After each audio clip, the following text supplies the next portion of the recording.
Bem-vindos de volta para a segunda parte da aula. Essa parte vai ser mais curta e vai consistir em a gente aprender mais um truquezinho que vai facilitar a nossa leitura de formas.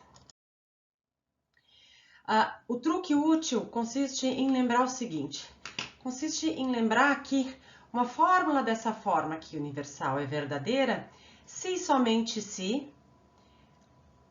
uma forma dessa fórmula aqui é verdadeira.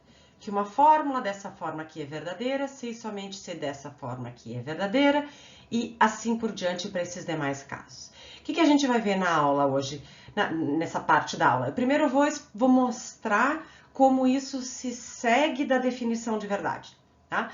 E vai ser interessante vocês verem como se segue da definição de verdade. Mas o importante mesmo vai ser depois vocês decorarem essas equivalências e verem como elas vão ajudar vocês. Mas é importante para quem tiver coragem de ir se treinando, ver como isso sai da definição de verdade de conjunto-solução, como a gente viu. Vamos ver então como, dadas as nossas, dada a nossa definição de conjunto verdade, de valor de verdade e o modo como se define, se relacionam conjuntos solução, nós temos que quaisquer fórmulas dessas formas aqui serão verdadeiras nas mesmas condições, ou seja, elas se equivalem. O que a gente tem pela definição de verdade? Pela definição de verdade, qualquer fórmula dessa forma aqui vai ser verdadeira se e somente se o conjunto solução do que se segue após o existencial e a variável for diferente do vazio. É simplesmente a aplicação da definição de verdade que a gente viu para existenciais.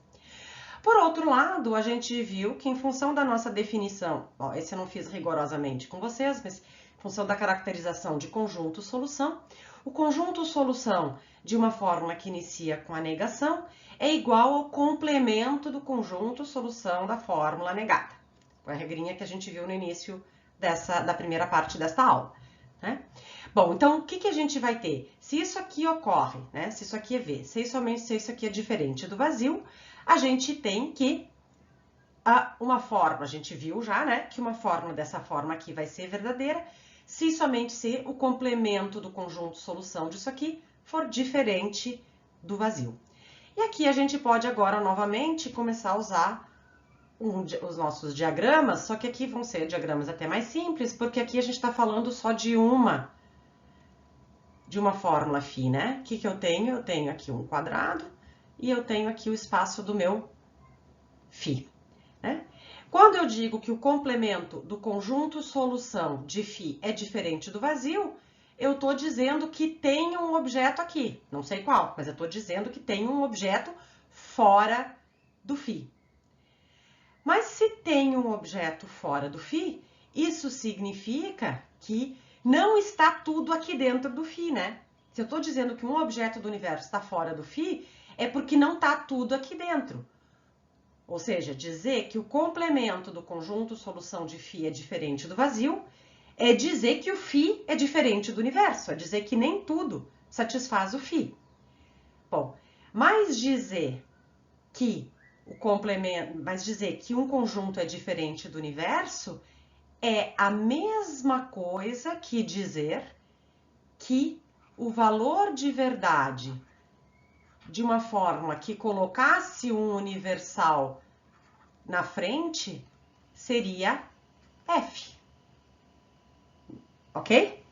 Por quê? Porque pela definição de verdade, o universal é verdadeiro se e somente se o conjunto solução do que vem depois do universal e a variável é igual ao universo. Então, se o conjunto solução de uma fórmula é diferente do universo, é porque colocar um universal na frente daria f. Mas pela definição de verdade, se essa aqui recebe f, o que acontece com o valor de verdade dessa daqui?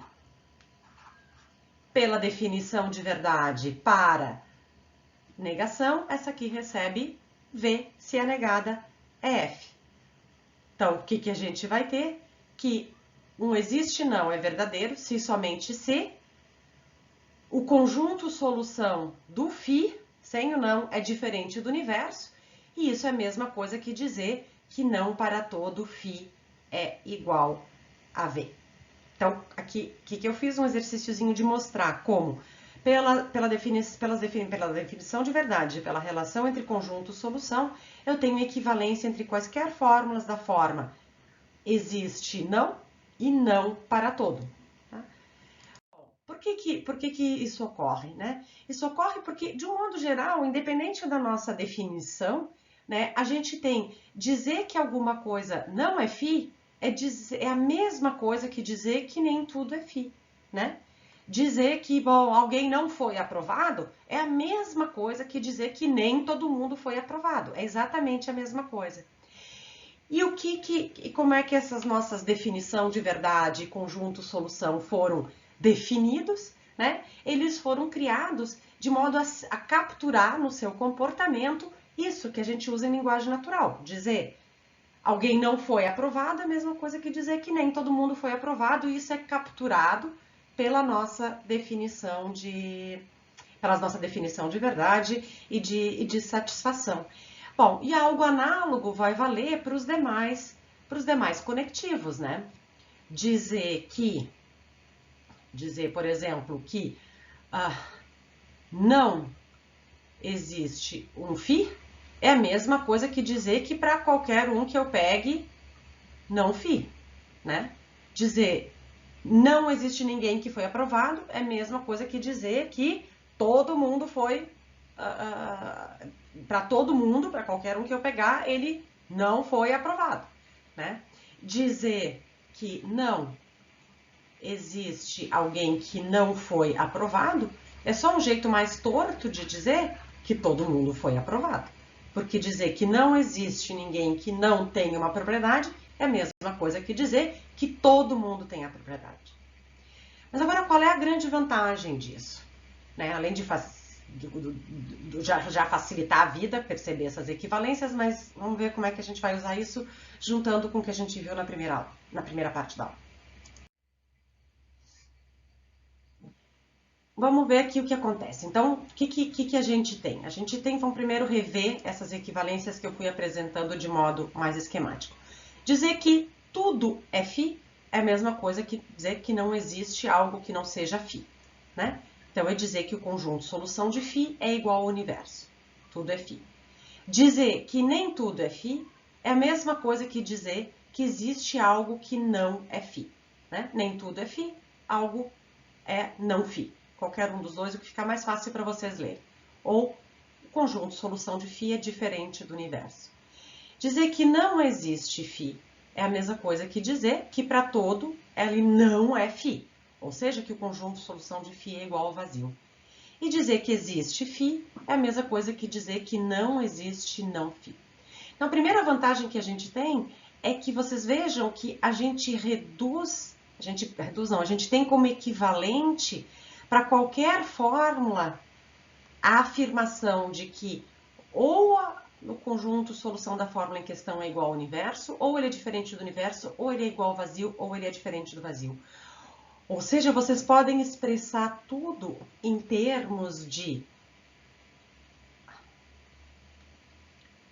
Cadê o meu escrito aqui? Em termos de para todo, de um para todo ser verdadeiro, em termos de um não para todo ser falso, desculpa, de um não para todo ser verdadeiro, ou seja, de ser falso que para todo, em termos de ser falso que existe um, e em termos de existir um. Ou seja, essas negações aqui no meio, elas podem ser tiradas para fora. Por que isso é útil? Vamos ver essa fórmula aqui. Essa fórmula aqui era uma fórmula de uma forma que eu disse que eu não ia comentar, tá? Porque, não disse que essa aqui eu não disse, desculpa, tá fazendo confusão. Vamos ver essa fórmula aqui, tá? Vocês vão dizer, bom, tudo bem, a gente sabe, pelas regras que a gente já viu, que ela vai ser verdadeira se isso daqui for diferente do vazio, e isso vai ocorrer se isso aqui é igual ao universo, mas aí eu teria que calcular, ver o que é isso aqui e assim por diante. Uma dica do que vocês podem fazer. O que vocês podem fazer? Vocês têm um existencial com negação. Lembrando dessa aula de hoje, vocês sabem que isso aqui é equivalente a isso daqui, né? Por quê? Porque dizer que existe não, dizer que existe não, é a mesma coisa que dizer que não para todo. Bom, só que essa daqui é a negação de algo que vocês já sabem ler da primeira aula, essa parte aqui. Essa parte aqui assim, expressava, né? A gente viu, todo P é que. Bom, se vocês têm a negação na frente, vocês sabem que essa aqui expressa o quê? Expressa nem todo P é que, tá? Que é muito mais fácil de ler do que existe um objeto para o qual não é o caso que se P então que. É equivalente, mas é muito chato. É mais fácil perceber que essa aqui é equivalente a isso aqui, e aí ela é simplesmente a negação de uma estrutura de fórmula que a gente já examinou na primeira aula, que é a estrutura da fórmula era todo P é que, negando vai ficar nem todo P é que, ou é falso que todo P é que, ou não é o caso que todo P é que, como vocês preferirem. O que isso significa, então? Que, levando em conta isso daqui, né, vocês veem que vocês podem, se vocês tiverem uma negação que torna difícil ler, vocês vão poder, digamos assim, puxar essa negação para fora do jeito que eu fiz ali, tá? E chegar na afirmação ou na negação de uma dessas aqui. Fazendo exercícios e brincando com isso, vocês vão ver como é útil. Então, agora vocês revejam o conteúdo nas páginas 2 a 3 dessa última segunda parte, curtinha, e vocês façam o exercício 3 da página 4, e até a próxima aula, onde a gente vai continuar vendo esse mesmo tipo de matéria, mas agora para letras predicativas binárias. Então, até a próxima aula.